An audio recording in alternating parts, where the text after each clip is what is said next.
Hello everyone मैं रिम्पी आपनालोकर सकलोके स्वागत करिছো रिम्पीज किचेनले।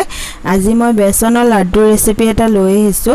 হোটেলৰ দৰে খুব সহজতে এই লাड्डू रेसिपिটো आपनालोके ঘৰতে বনাই লব পাৰিব আৰু খুব টেস্টিও হয় খাবলৈ। এই বেসনৰ লাड्डू रेसिपिটোৰ বাবে মই লৈছো बेसन 200 গ্ৰাম नॉर्मल बेसनটো। মই पाउडर চেনি লৈছো 100 গ্ৰাম গুড়ি কৰি লৈছো। ঘিউ লৈছো মই আধা বাটি, মগজ গুটি আৰু আলমন্ড। মই কেৰাহী এখন গেছত বহুৱাই লৈছো। কেৰাহীখন মই ভালদৰে গৰম হোৱাৰ পিছত তাত প্ৰথমে 2 চামুচ মই ঘিউ দি লৈছো। ঘিউখিনি মোৰ ভালদৰে গৰম হৈ গল। তাত মই মগজ গুটিখিনি ভালদৰে ভাজি লম।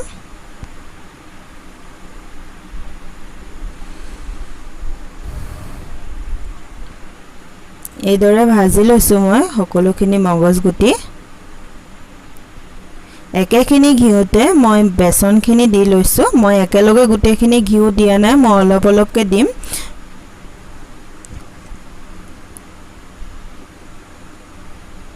এতিয়া মই বেসনখিনি ভালদৰে ভাজি লম ঘিউখিনি 10 মিনিট সময়। बेसनर जितो आमार केसा गंध एटा थाके हे गंधटो जाबो लागिब। एदरे कालारटो चेंज हो जाबो। 10 मिनिट समय भालदरे भाजी लैसु মই एखिनि।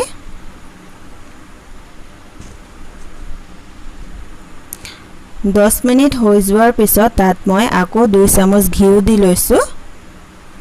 এদৰে মই অলপ সময় পিছে পিছে ঘিউখিনি দি লৈছো গুটেখিনি। আকৌ মই 5 মিনিট সময় ভালদৰে ভাজি লৈছো।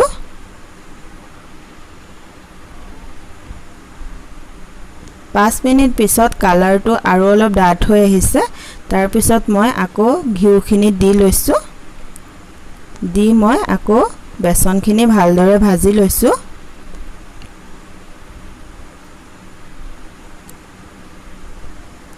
এইদৰে বেসনৰ পৰা আমাৰ ঘিউখিনি উলাই আহিব। এইদৰে পাতলা টাইপ হ'ব। এইখিনি মই আকৌ 10 মিনিট সময় ভালদৰে ভাজি লৈছো। এয়া সক কালাৰটো আমাৰ চেঞ্জ হৈ গল 10 মিনিট পিছত। এটো কন্টিনিউয়াসলি চলাই থাকিব লাগিব কাৰণ এটো ৰখাই দিলে আমাৰ জ্বলি যাব বেসনখিনি। तार कारणे कन्टिन्यू आपनालोके चलाई जाब। एटु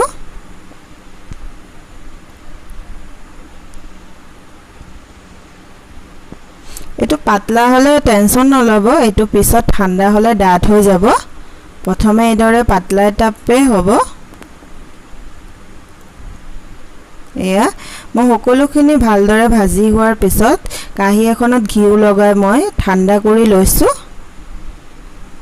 এতিয়া মই এখিনি ঠাণ্ডা হোৱাৰ পিছত তাত পাউডাৰ চেনিখিনি মই মিলাই লৈছো।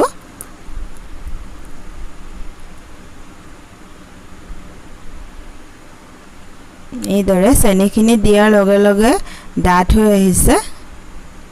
মই অলপ অলপকে চেনিখিনি মিলাই লৈছো।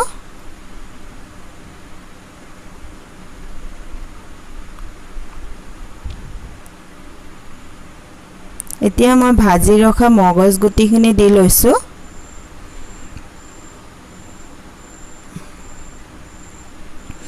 দি মই আকৌ মিলাই লৈছো ভালদৰে।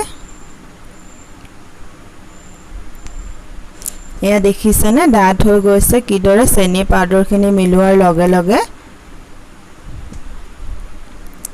এতিয়া মই লাড্ডুখিনি বনাই লম। এইদৰে হাতত লৈ হেচি হেচি ভালদৰে বনাই লব লাড্ডুখিনি।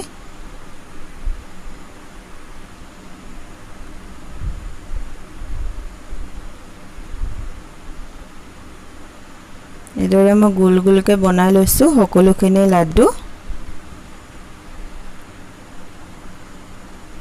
এইদৰে মই সকলোখিনি লাড্ডু বনাই লৈছো। এয়া সক লাড্ডুখিনি মোৰ ৰেডি হৈ গল। এটো ঠাণ্ডা হলে টান হৈ যাব পুৰা। এতিয়া গৰম হৈ আছে।